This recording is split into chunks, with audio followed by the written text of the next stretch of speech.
And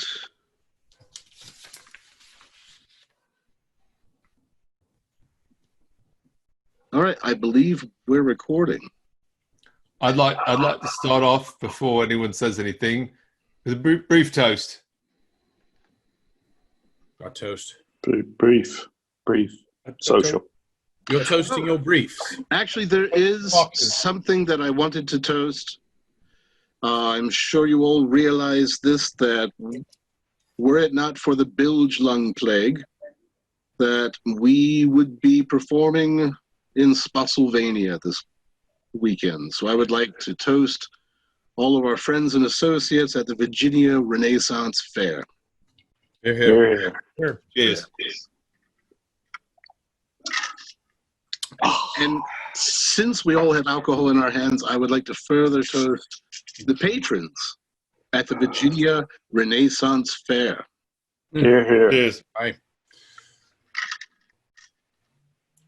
And since we still have alcohol in our hands, I would like to toast the staff and the vendors at the Virginia Renaissance Fair. Yeah. Here. And since we're on the subject, I would like to toast the great Commonwealth of Virginia, who lends her name to that of the Virginia Renaissance Fair. Here. Cheers.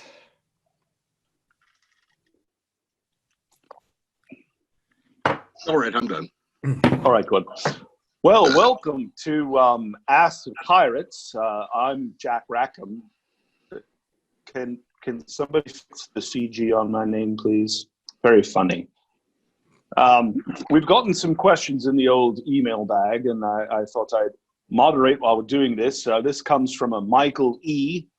For Captain Moon. Sir, is a pirate's life what happens when an art major goes bad? After considerable thought and much drinking, I would point out something that art, as we all know, is a subjective subject. Right. There are those who like this kind of art, and there are those who like this kind of art. Now, I would say going bad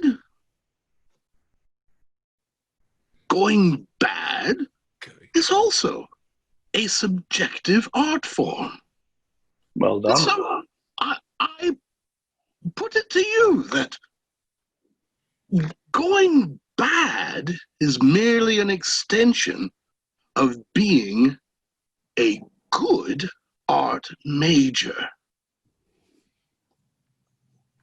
Well spoke, Captain. Well spoke. Thank you, Michael E.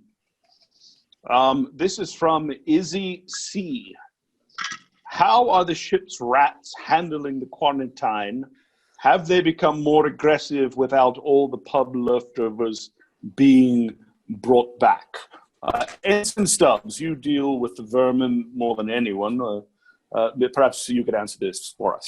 It's quite true. Since quarantine, the rats have become far more delicious. It's true. It's true. Yes, Louis. I would say that they become a little bit fatter because they run a little slower. And when I base them in their own juices, ay madre de Dios, is so tasty. Very tasty. Your Ratto Van was quite tasty. But you only use the old rats for the Ratto Van.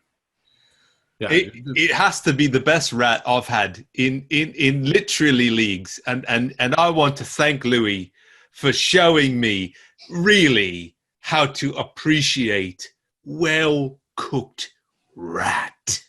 I don't mind the bones. You remember when we were in Madagascar last? Oh, Ratatouille.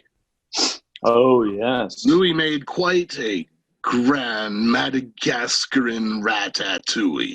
I had Fresh to vanilla. substitute. substitute some items, but it was very tasty. Now, as far as I'm concerned, the aggressiveness of the rat, you see, they like to use their teeth a lot more than they did in the past. And I'll just leave it at that. Right? Oh, Rat that's lives why matter. you've been limping. Rat lives That's matter. why you've been limping. Yes. Right. This All right, is very good. I've used the rats to actually carve their own bowls with those teeth. It's very cunning. It's Very. cunning. Very cunning. This one is from an e-booker. I want to know why Louis always smells like that. Louis, if you could. Odoriferousness. Well, I could go into the genealogical history of my people, these Moorish invaders and a Spanish woman of pleasure. But instead, I'll tell you, every morning I wash with 3 tablespoons of water. No more, no less. 3 tablespoons of water, A lot. a cup of salt and lavender. But the water comes from the salt beef barrels. I have to say, you smell a bit like if an old foot met a pig and had a turd. Yes, just like Provence. Just like Provence. Very good. Very good. Very diplomatic. This comes from, we have several, from a Chris L. Several questions from Chris L. Chris L. Chris L asks, what are some of the strangest experiences you've had performing? Oh. Captain, Good Lord. we could go on all night with this one, so we'll try to get a few, and maybe we'll come back and answer more later. But Yeah, I'll have to think about that. I think I've all got of us one. will have to think about that. all right, Oh, Mr. Stubbs. I was it was the Cub Scout blue and gold dinner that was the absolute weirdest gig Pirates have ever done, or that I was ever involved in, and it was hysterical because we kept looking at each other going, can't sing that, can't sing that. And we'd be in a song, 3/4 of the way through a song, and we've changed, 9 lyrics, and we're all trying to get around it without, and maybe 5 minutes in, the captain turned around and and said to all of us, why the fuck did they book us into this? And then turned right back around and said, hey kids, let's try another song. And I gotta admit that was the longest show we have ever. It's the longest 90 minutes of my fucking life. and if you'll recall, the folk who hired us were dear friends. They were regulars at Fair, and when they asked us to do that, I said, "You've seen our show." Right? Oh yeah, that's great. The kids love you. I said, "Yes, but you've seen our show." Now, consequently, we spent like 3 straight evenings meeting, and we literally rewrote just about every song, because we didn't know as many songs back then, and most of the songs we sang back then were very rude. Most of them. And we had to rewrite all of them just for this one gig, and consequently, that was the last children's show that we ever did. Well, but we did do a show for an audience in their second childhood. When we went to the seniors' home down on the East Shore. That was funny. That was a blast. But Captain, I'm going to throw this to you because I don't remember if it was the convention or the Kennedy Center where we got lost. It was the Kennedy Center. that was, if it was like that scene in Spinal Tap when they got lost on the way to stage, the green room was in the bowels of the building. And anyone who's ever been there in the bowels of the building would know what I mean, because it was a labyrinth. It was a labyrinth. When they let us down there, it was a left turn, a right turn, a right turn, a right turn, long haul, right turn, left turn, right turn, left turn. It's like, where the fuck are we? And we ended up in the green room, and our handler said, "Do not leave. Stay here. You will get lost." And all of us agreed. That's a challenge. And so we're sitting there. We're waiting for our stage call. I'm going to arbitrarily say our first set was at 11. And it's about 10:30. I figure, well, someone will be coming up soon. 10:40. I'm sure they'll be here. 10:50. Cutting things close. But I'm sure they won't forget us. They forgot us. They completely forgot us. And we're all like, it's our first set at the fucking Kennedy Center.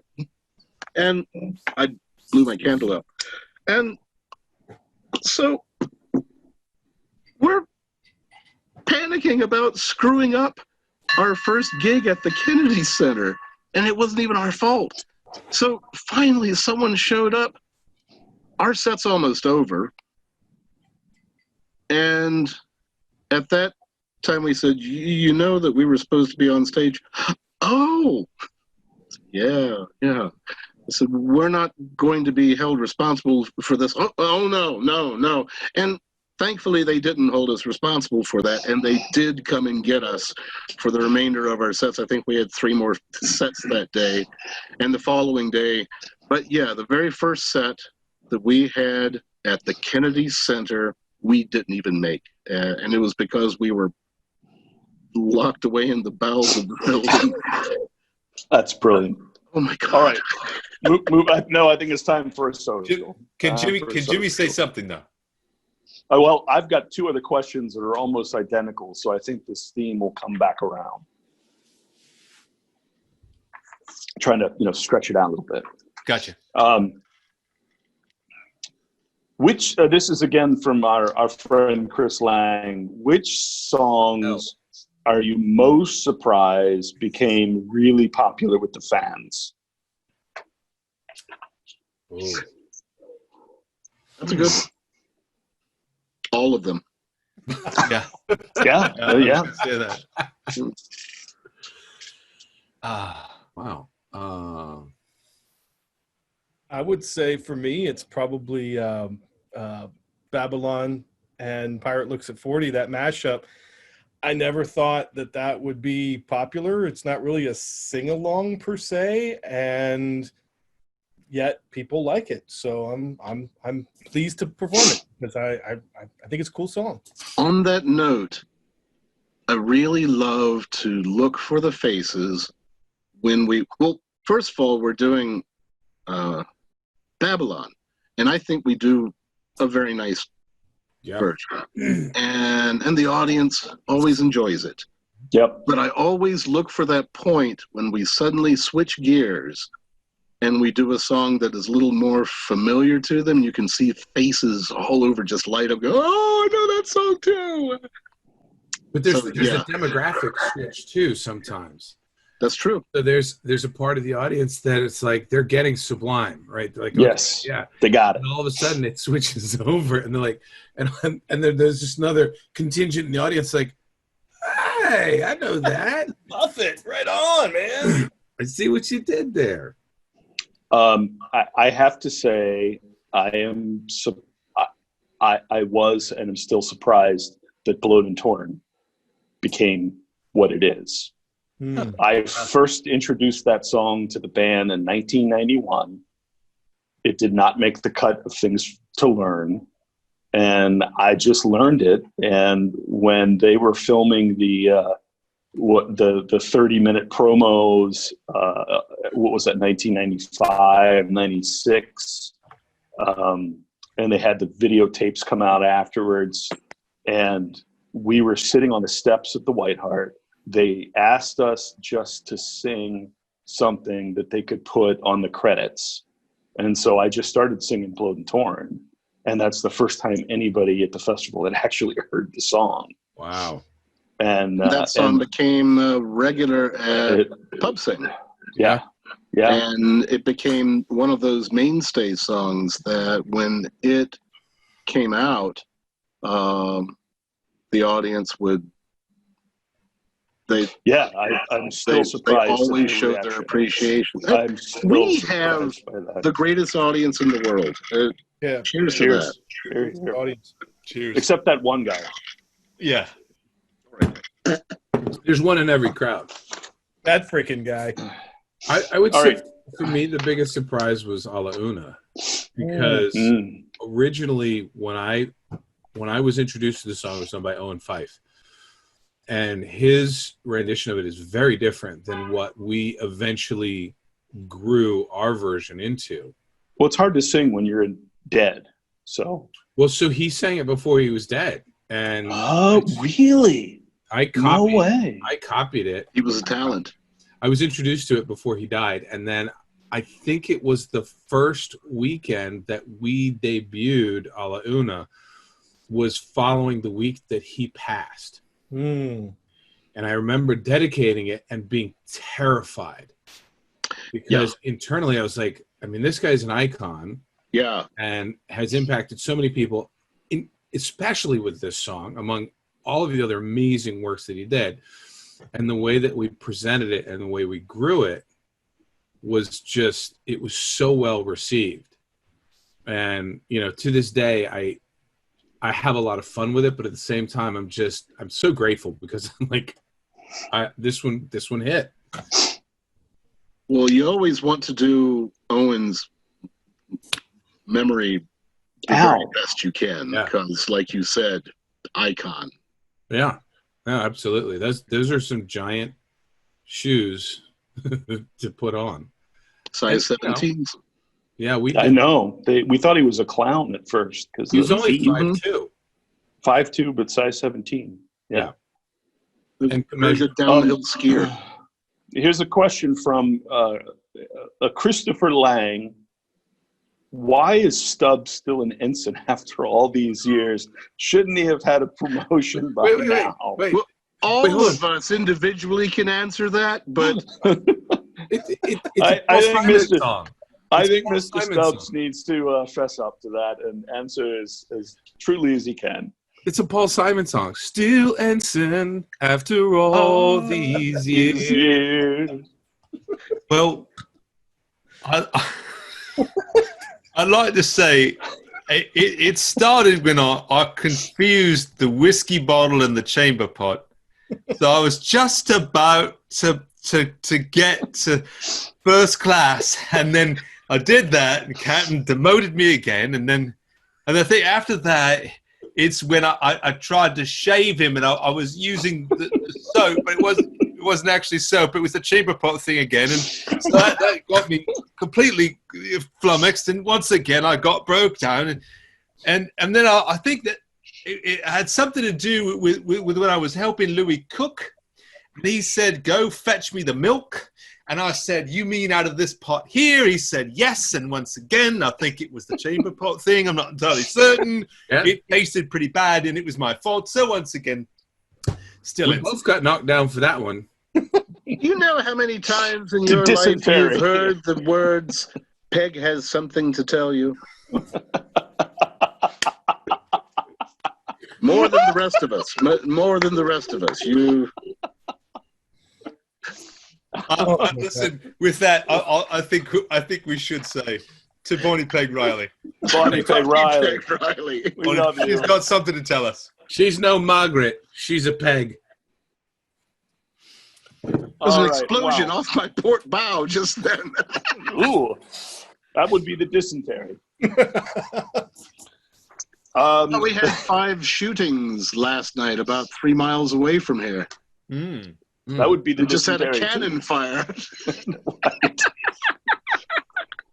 You're chumming the waters. Chumming the waters. Captain, I'll throw this at you. Why was a pub? I'm sorry, this is from Chris Lang yet again. Oh, the other one. Super fan. Why was a pub that served the finest black rum named after an animal that produced milk, i.e., the old dun cow? The old dun cow, the name actually goes back to an Anglo-Saxon usage of the word dun that means brown. The old brown cow. What's brown? It sounds like a bell. Dung. Dung. It still works. It still works. So if you're talking about nomenclature of British pubs, agrarian topics, very popular. The old dun cow. All right, so you have this pub in Ipswich called the Old Dun Cow because, like in India, the English hold the cow sacred. They roam everywhere. There are temples erected to them. Westminster Abbey is actually a great cow temple. A lot of people don't know that. The Queen Cow is a cow.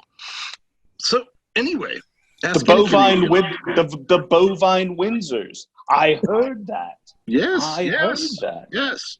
So it's not unusual to have a pub that sells the finest black rum be called a cow in England because, as I said, that cow was Mary, Queen of Scots.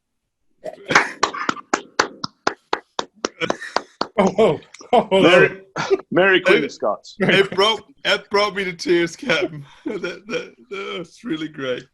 Oh my! We only have a few more questions. Let's see. This is from. We're going to combine them. We have Miss Stevens and Ms. Normand asking favorite Pyrates Royale moments, or have we had a single favorite stage moment in our pirate careers? Oh, so let's start with Louis. Oh, great question. What was the question? Always late. Always late.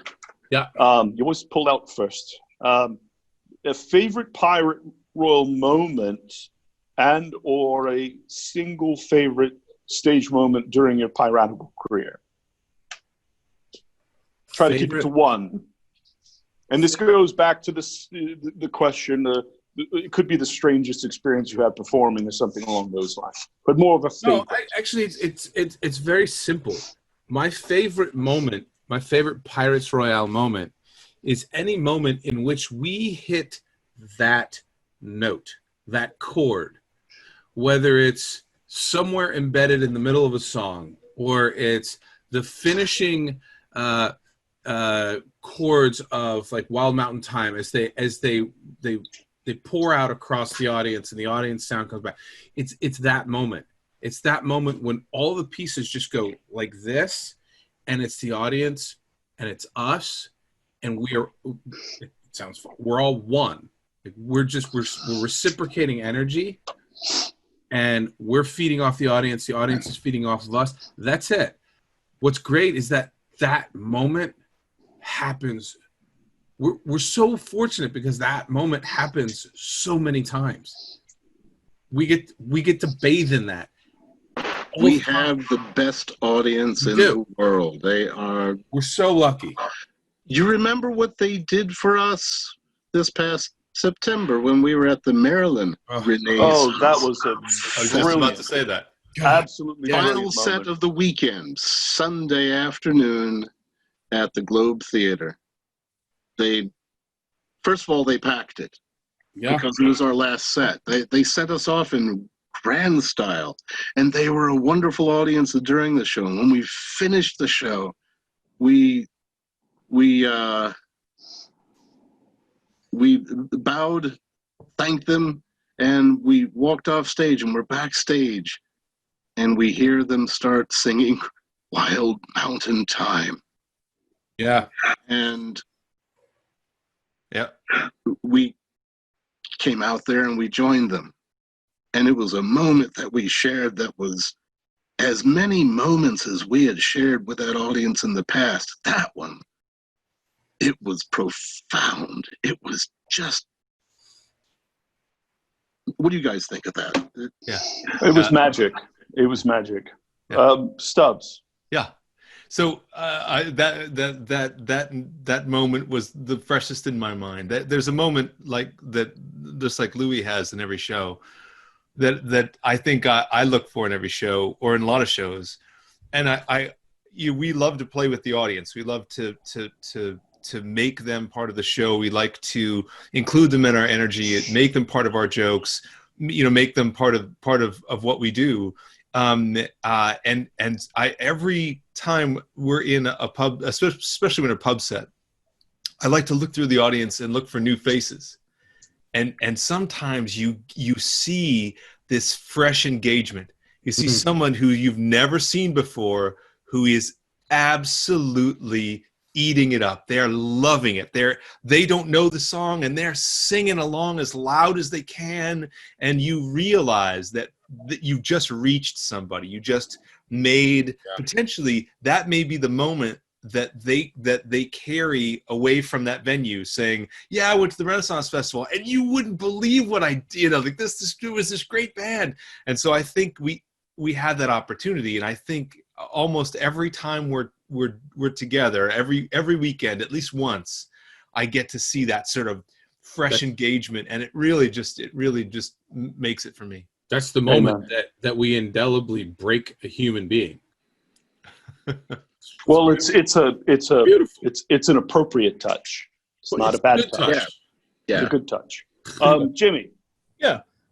It's hard to argue with last year's Wild Mountain Time. It really is. Yeah. That is a moment in and of itself.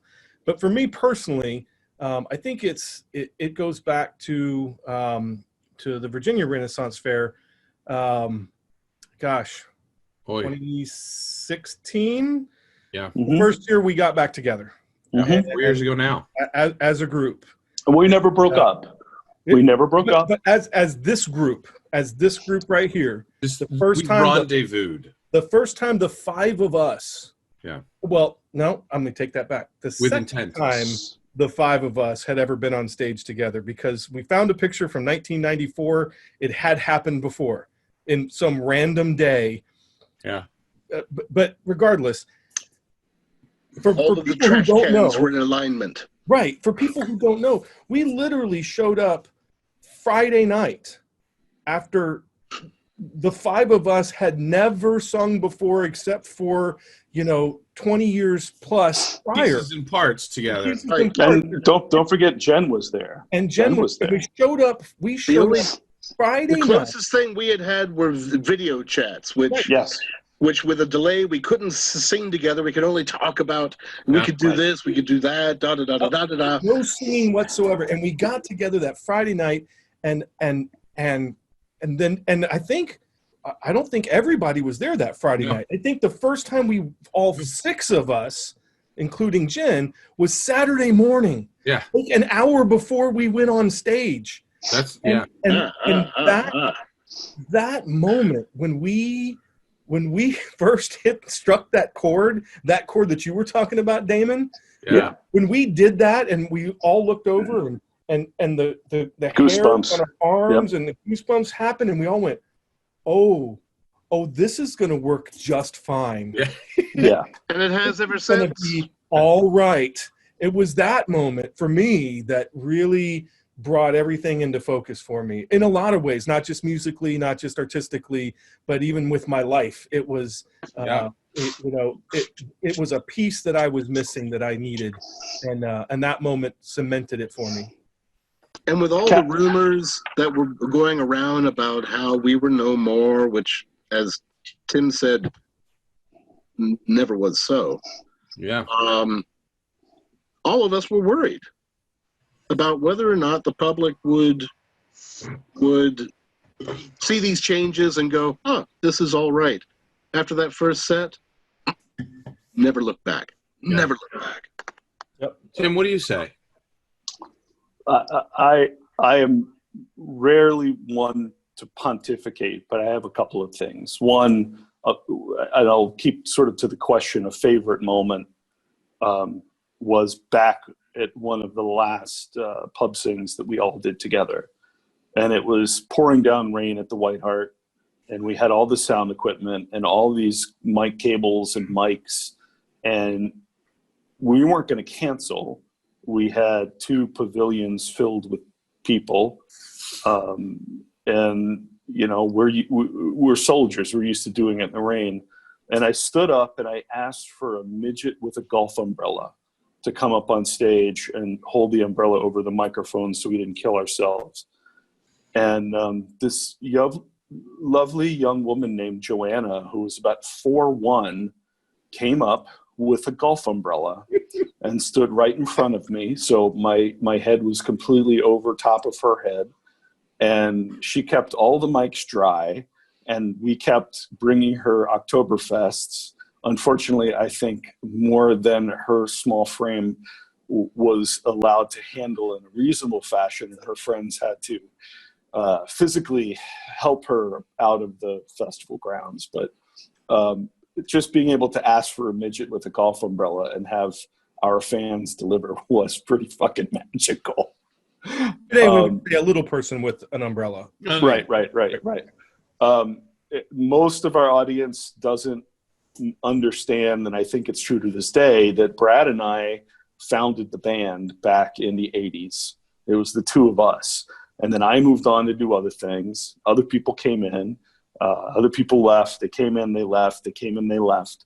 So to hear from Brad that, no, I want you back in this mix, and you are going to be a part of this new generation. And the fact that we had Eric, which was our first hire as a new band, so now 3 basically original people, that meant more to me than anything.